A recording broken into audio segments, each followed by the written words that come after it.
سر یہ تو ہم بولنا شروع کریں تو یہ پوری رات یہ چلتا رہے گا، کتابوں کا خدا اور بابوں کا خدا اور آخری لے لے تبرکن۔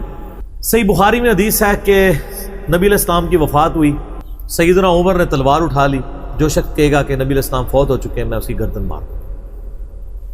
اتنے میں سیدنا ابوبکر آئے، سیدھا چلے گئے حجرہ عائشہ میں سلام اللہ علیہا، نبی علیہ السلام کی میت کو جا کے بوسہ دیا اور کہا یا رسول اللہ، اللہ تعالیٰ آپ پہ دو موتیں جمع نہیں کرے گا، ایک موت تو آپ کا مقدر تھی، وہ آپ کو آنی تھی، اب آپ آخرت کی زندگی میں جا چکے ہیں۔ باہر نکلے تو سیدنا عمر اسی طرح کھڑے ہیں۔ سیدنا ابوبکر نے بجائے کہ حضرت عمر کو سمجھاتے ممبر کی طرف گئے، ان کو پتا تھا کہ اس وقت صورتحال یہ ہے کہ اس کو اس طرح ٹیکل کرنا ہے، پھر ابوبکر تو ابوبکر ہے نا، تو انہوں نے کہا لوگوں میری طرف متوجہ ہو۔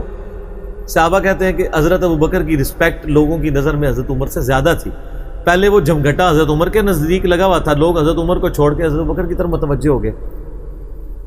سیدنا ابوبکر ممبر پہ چڑھے، انہوں نے پہلا جملہ ہی بولا جس پہ سیدھی 295 سی لگتی ہے، من کان یعبد محمدا فإن محمد قد مات، جو کوئی تم میں سے محمد کی عبادت کرتا تھا جان لے کہ محمد علیہ السلام کو موت آ چکی ہے۔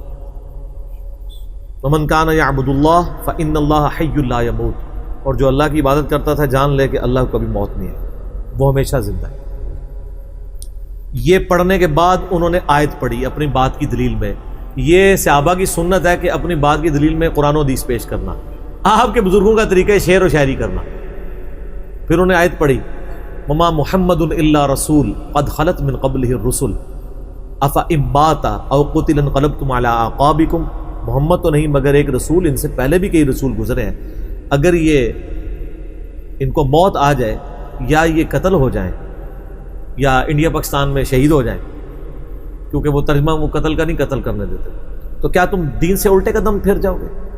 جو کوئی دین سے الٹے قدم پھرے گا وہ اللہ کا نقصان نہیں کرے گا اور اللہ تعالیٰ ثابت قدم رہنے والوں کو جزا دے گا۔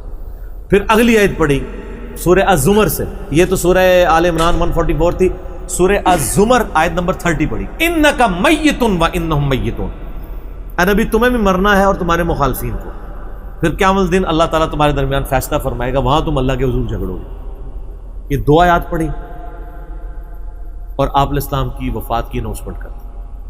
میرا ایک معصومانہ سوال ہے کہ کسی شخص کے مرنے کے اوپر اس کی کمزوریاں ہائی لائٹ کی جاتی ہیں یا اس کی خوبیاں؟ یہی ٹرینڈ ہے نا دنیا میں، اور دنیا کا ہسٹری کا سب سے کامیاب ترین شخص، اللہ کا سب سے برگزیدہ بندہ وہ فوت ہو رہا ہے اور اس کا سب سے لاڈلا صحابی اس کے فضائل نہیں بیان کر رہا۔ دکھائیں کہاں خطبے میں فضائل بیان ہوئے میں؟ ساری وہ باتیں جن کو آپ نیگیٹو باتیں سمجھتے ہیں۔ اعلیٰ ہونا چاہیے تھا کہ لوگوں نبی علیہ السلام فوت ہو چکے ہیں اور قرآن میں آیت ہے وما ارسلناک الا رحمۃ للعالمین ان اللہ وملائکتہ یصلون علی النبی، تو سارے پڑھو درود، یہ ہونا چاہیے تھا نا۔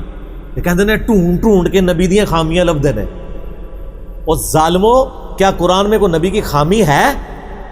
یہ جملہ بولنے والا خود گستاخ رسول ہے۔ قرآن میں نبی کی خامی کہاں آ سکتی ہے؟ نبی علیہ السلام کے بارے میں جو عقیدہ ہے وہ بتایا جاتا ہے، جس کو آپ خامی سمجھتے ہو۔ آپ اللہ کے قرآن کو اگر آپ خامی سمجھتے ہو تو یہ آپ کی خام خیالی ہے۔ نبی علیہ السلام کی وفات کے اوپر آپ کے فضائل بیان نہیں ہو رہے، بلکہ بالکل 180 ڈگری بات ہو رہی ہے۔ کیوں؟ کیونکہ کتابوں کا خدا اور ہے اور بابوں کا خدا اور ایسی تھیوریٹیکل بات ہو رہی ہے جس کا کوئی تصور ہی نہیں۔ صحابہ کرام میں نبی علیہ السلام کی عبادت کون کرتا تھا؟ یا دو پارٹیاں تھیں، ایک کہہ رہے تھے ہم نبی کو پوچھتے ہیں، دوسرے کہتے ہیں خدا کو، پھر تو بات بنتی تھی۔ ایک چیز ایگزسٹ ہی نہیں کرتی، شرک سٹارٹ ہی نہیں ہوا۔ آج تو تھوک کے حساب سے ہے تو لوگ کہتے ہیں شرک ختم ہو گیا ہے، جب شروع بھی نہیں ہوا تھا اس وقت بھی کسی نے ان کو مات دی کہ حضرت کون شرک کرتا ہے؟ محمد کی عبادت کون کر رہا ہے؟ یہ کیوں آپ باتیں بول رہے ہیں، فرضی جملے بول رہے ہیں؟ آپ پہ 295 سی لگواؤں گا میں۔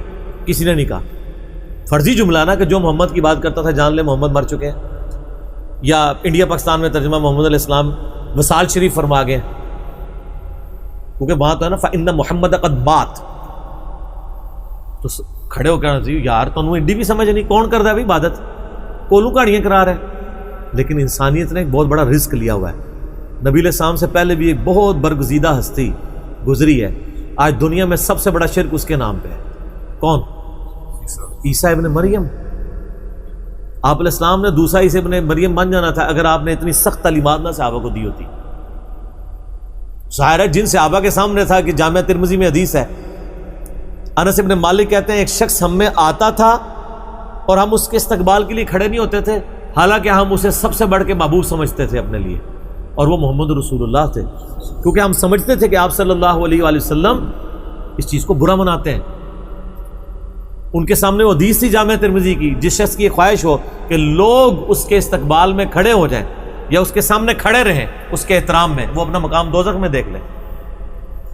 تو جس نبی نے یہ تعلیمات دی ہوں وہاں پھر یہ اب مولویوں کے آنے کے اوپر نعرے مارنا، آپ دیکھ لیں. میں آپ کو سمپل بات بتاتا ہوں، کسی شخص کا ایمان چیک کرنا ہے نا، کہ جب مسجدوں میں مولوی یہ پیر آ رہے ہوتے ہیں نا، آپ سب سے آگے بیٹھیں اور ان کے استقبال میں کھڑے نہ ہوں، پتہ چل جائے گا. اس کے ماتھے میں بال آ جائے گا، اس کے مریدین کیا آ جائے گا. تو نبی علیہ السلام تو کھڑے نہیں ہونے دیتے تھے. اور اگر وہ کہہ رہے کھڑا کیوں نہیں ہوا تو اس کا کیا مطلب ہے؟ اس کی خواہش ہے، تو بس گیا دوزخ میں. سیدھی سی بات ہے.